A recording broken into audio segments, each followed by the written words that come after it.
દુર્લભો માનુષો દેહો દેહી નામ ક્ષણભંગુરા. મનુષ્ય દેહ દુર્લભ છે.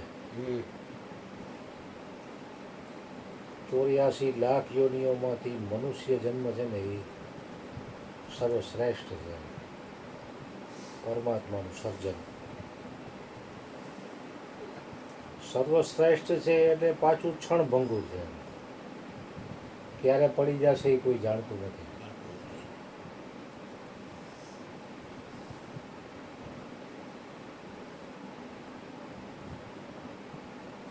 એટલે ક્ષણભંગુર શરીરમાં જે કમાઈ કરેલા પુરુષો છે એ એના શ્વાસ વ્યર્થ બગાડતા નથી.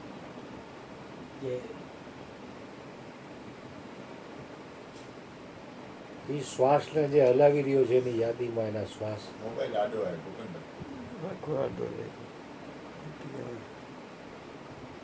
સીધો રાખો ને. વાત લીટી યાદી આવે. અરે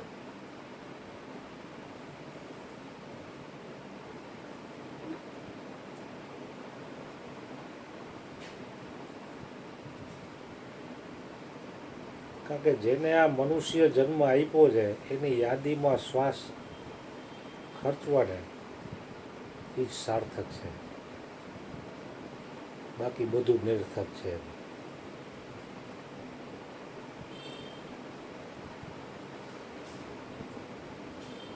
કારણ કે ભક્તિ જોઈ તો બચપણમાં કરવાની છે. વૃદ્ધાવસ્થામાં શરીર સાથ નહીં આપે, પછી કાંઈ થઈ શકશે નહીં. પરાધીન સ્વપ્ને હું સુખ નાહી.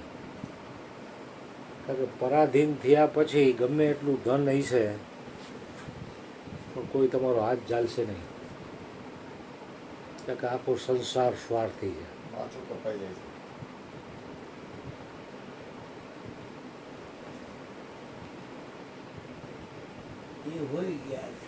માથું કપાઈ જાય છે. જો તો બરોબર હાલે ને. માથું નથી આવતું. થોડુંક પાછળ લઈ લ્યો. હા, અરે બોલો.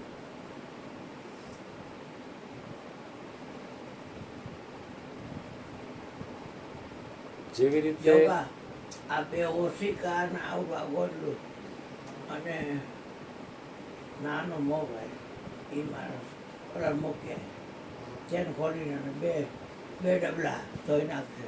હમણાં હું બોટાદમાં પેશાબ જાઉં.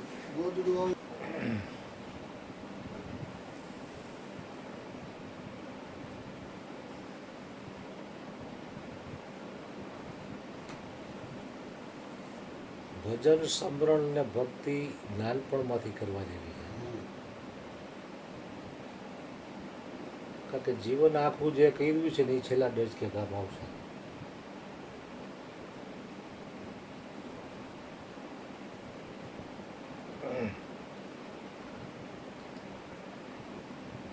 નારદજી થઈ ગયા તો નારદજીના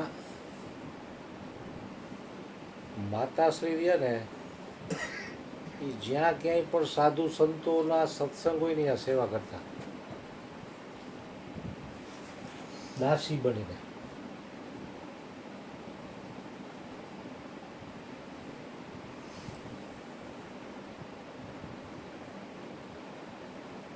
જ્યાં જ્યાં ભજન સત્સંગ કીર્તન હોય ત્યાં એ મા દીકરો પહોંચી જાય. એની મા રસોઈ કરે, જમાડે, બધાને વાસણ ઉટકે.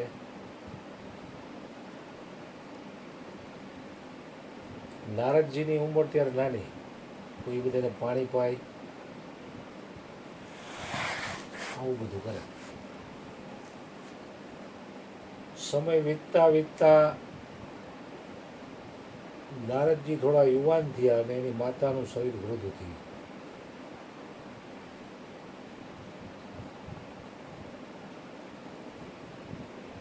નારદજીને એના માતુશ્રી કે હવે બેટા મારું શરીર છોડવાનો સમય નજીક આવી ગયો છે. હું તને એક શીખ આપવા માંગુ છું કે જીવનના છેલ્લા શ્વાસ સુધી તું સાધુ સંતોની સેવા કરજે, તો બદલામાં કાંઈ ઈચ્છતો નહીં. એ ગમે તે આપે તોય ના પાડવાની. આ એક મારી શીખ તું માનજે, એટલે કે આજ્ઞા માનજે. નારદજીએ વચન આપ્યું.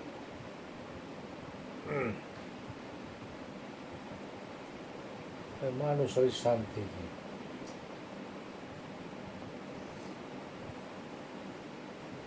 એ નારદજીના માતુશ્રીનો દેહોત્સવ થયો એટલે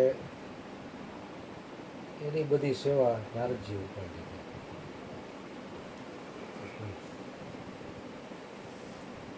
પણ નારદજી પાસે તો ઘરમાં કાંઈ ન બને, સેવાનો ભાવ એનો.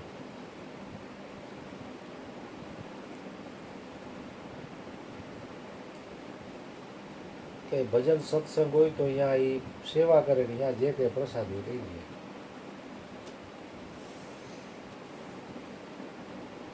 તો જ્યારે જ્યારે ભજન સત્સંગ કાંઈ પ્રોગ્રામ ન હોય તો એ કાળઝાળ ગરમીમાં ઈંધોણી ઉપર ઠંડા પાણીનું માટલું રાખી અને ફરતા હોય. વટે માર્ગું કોઈ પણ આવે તો એને પાણી પાય. કારણ કે ધન તો એની પાસે કાંઈ હતું નહીં. આ રીતે પણ એ સેવા કરતા. આમ કરતા કરતા વર્ષો વીતી ગયા. યોગા આ ચાર્જિંગની સ્વિચ ચાલુ તો નથી કરી. હવે હું ભૂલી ગયો. મારી બાજુની પહેલી.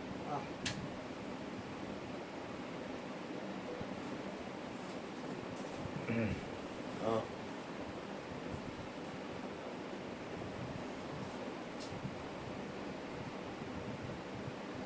એટલે પાણી પાવાની સેવા કરે ક્યાંય સત્સંગ પ્રવચનો ન હોય ત્યારે. ઈંધોણીની માથે બટકું રાખે ઠંડા પાણી, અને ભાવથી પ્રેમથી નિષ્કામ સેવા, કોઈ કામના નહીં. આવો ક્રમ વર્ષો સુધી ચાલ્યો. એક વખતે ગામડામાં એક સાધુની મંડળી નીકળી. તો સાધુની મંડળી નીકળી તો તડકામાં ચાલીને આવતા હતા. એ લોકો આમ દ્રષ્ટિ કરતા હતા ક્યાંય પાણી મળે તો સારું, કે ઝાડ નીચે બેસીને એક ઘણો જોઈ આવે કે પાણી છે. ત્યાં નારદજી મટકું લઈને આવ્યા અને બધા સાધુ સંતોને ઠંડુ પાણી પાયું. ટાઢક થઈ બધા. એની યારે થોડો સત્સંગ થયો નારદજી યારે. પછી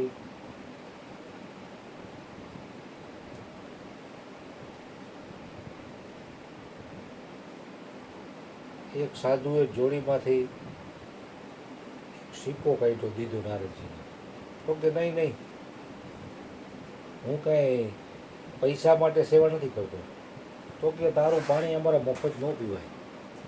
તું આવી કાળઝાળ ગરમીમાં મટકું માથે ઉપાડીને અમારી સેવા કરસ તો મફત અમારે રીમાન્ડ રહે. અમે પરમાત્માનો ગુનેગાર બની.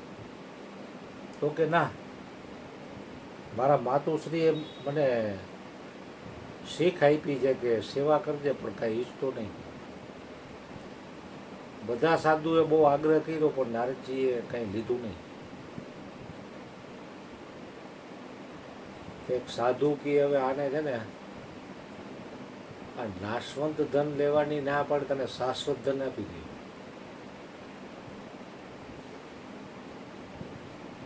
તો કે બેટા મારી સામે બેસ. આમ આંખમાં આંખ મિલાવી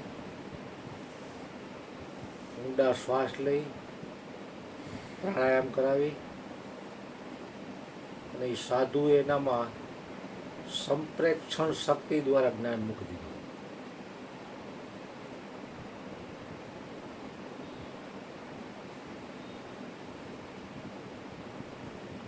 કે જ્યાં બેટા હવે તારે કાંઈ ન જોતું કાંઈ નહીં, અમે આપવાનું હતું આપી દીધું. પછી સાધુ તો ચલતા ભલા નીકળી ગયા. હવે નારદજી જે ગામમાં રહેતા તે મકાને ભાડાનું, ક્યાંક ક્યાંક પ્રોગ્રામ હોય તો અહીંયા પ્રસાદ મળે, પણ ગામમાં માગવા જાય તો કોઈ આપે નહીં, ધૂતકારે ને બધા. તો સાધુએ એને સંપ્રેક્ષણ શક્તિ દ્વારા જ્ઞાન આપી દીધું ને, તો શાસ્ત્રોના રહસ્યને અંદરથી ખુલવા માંડ્યા. એની વાણી પ્રભાવશાળી થઈ ગઈ. એ ગમે તે બોલે તો લોકોને સુખ શાંતિ અને આનંદ થવા માંડ્યો.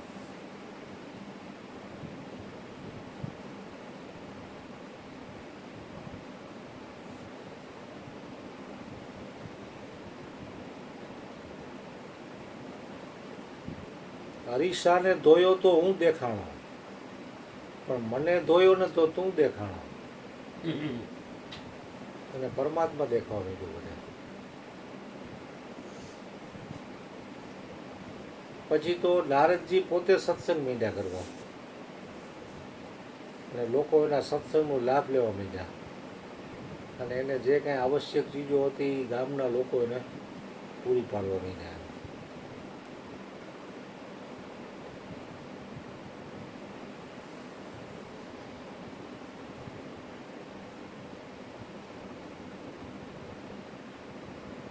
એ સમય જાતા વૈકુંઠમાં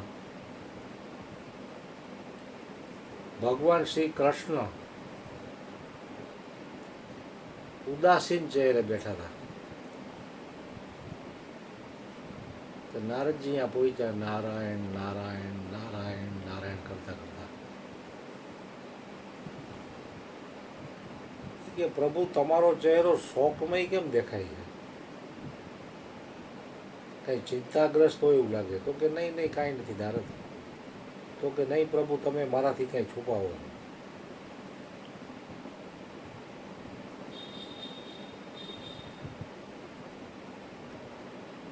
એ કે તમારું નામ લે કે તમારું ધ્યાન કરે એને પ્રસન્નતા એના ચહેરા ઉપર આવી જાય. એટલે તમારો ચહેરો ઉદાસ, આવું તો મેં પહેલી વખત જોયું.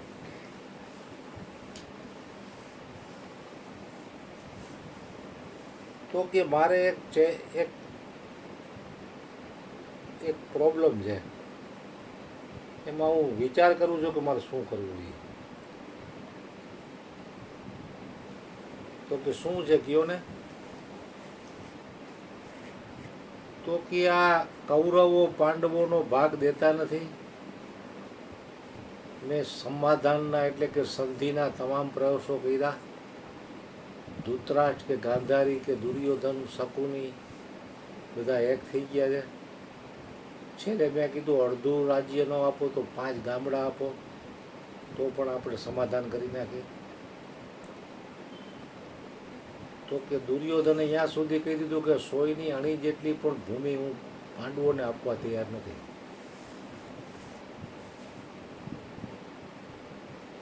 તો હવે હું એ ગઢમથલમાં હતો કે યુદ્ધ કરવું કે ન કરવું.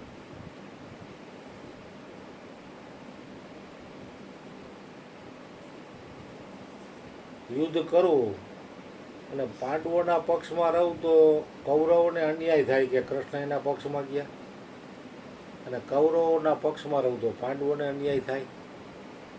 ધર્મનો પક્ષ મારી લેવાની ઈચ્છા છે.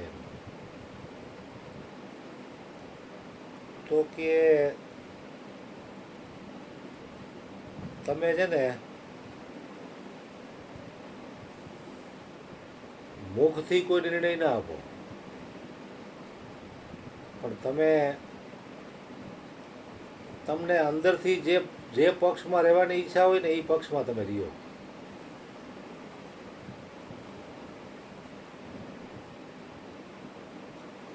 અસત્ય ગમે એટલું ચમચમતું દેખાય પણ છેલ્લે જય તો સત્યનો જ થાય છે.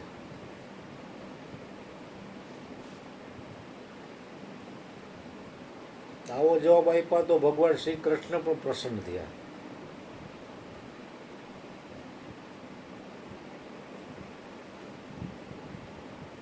તો દાસી પુત્ર નારદ જાતિહીન, કુલહીન અને ધનહીન છતાં નિષ્કામ સેવા અને ભજન સત્સંગના પ્રભાવે કેટલી એની ઉન્નતિ થઈ કે ભગવાન શ્રી કૃષ્ણ જેવાને સલાહ દેવાનું સામર્થ્ય એનામાં આવી ગયું. તો ભજનનો કેટલો પ્રભાવ છે. એમાં લૌકિક ધન નથી મળતો, પણ અલૌકિક ધનનો એવો ખજાનો મળે છે કે જેની કોઈ કલ્પના ન કરી શકાય.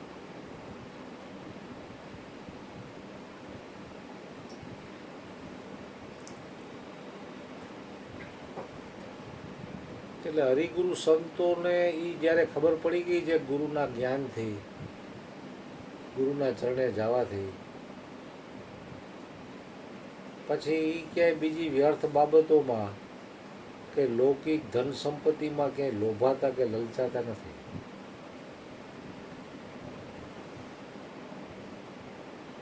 એનું મન ધીરે ધીરે લૌકિકમાંથી ઉઠી અને અલૌકિક તરફ આકર્ષિત થતું જાય.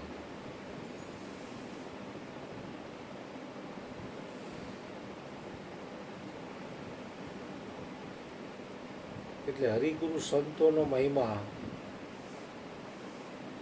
આપણને કાંઈ ને કાંઈ શાન કરે છે.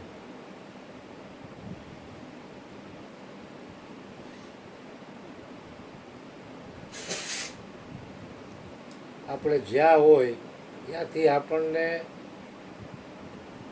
ઉપર ઉઠવા માટેનું બળ પૂરું પાડે છે.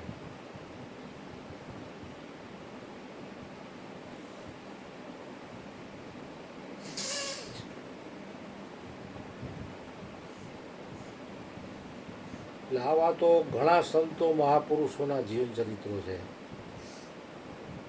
એ મહાપુરુષોના જીવન ચરિત્રો છે ને એ આપણું આત્મબળ વધારનારા છે, આપણી ઉન્નતિ કરાવવાવાળા છે.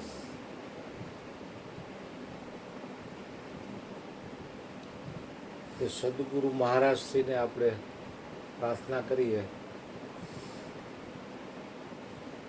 કે અમારામાં પણ કોઈ એવી કામના પ્રગટ ન થાય અને અમારું પણ હરેક કર્મ નિષ્કામ બને એવી તમે અમારી ઉપર કરુણા વરુણા કરો. સતગુરુ મહારાજની જય. 2 મિનિટ બોલું.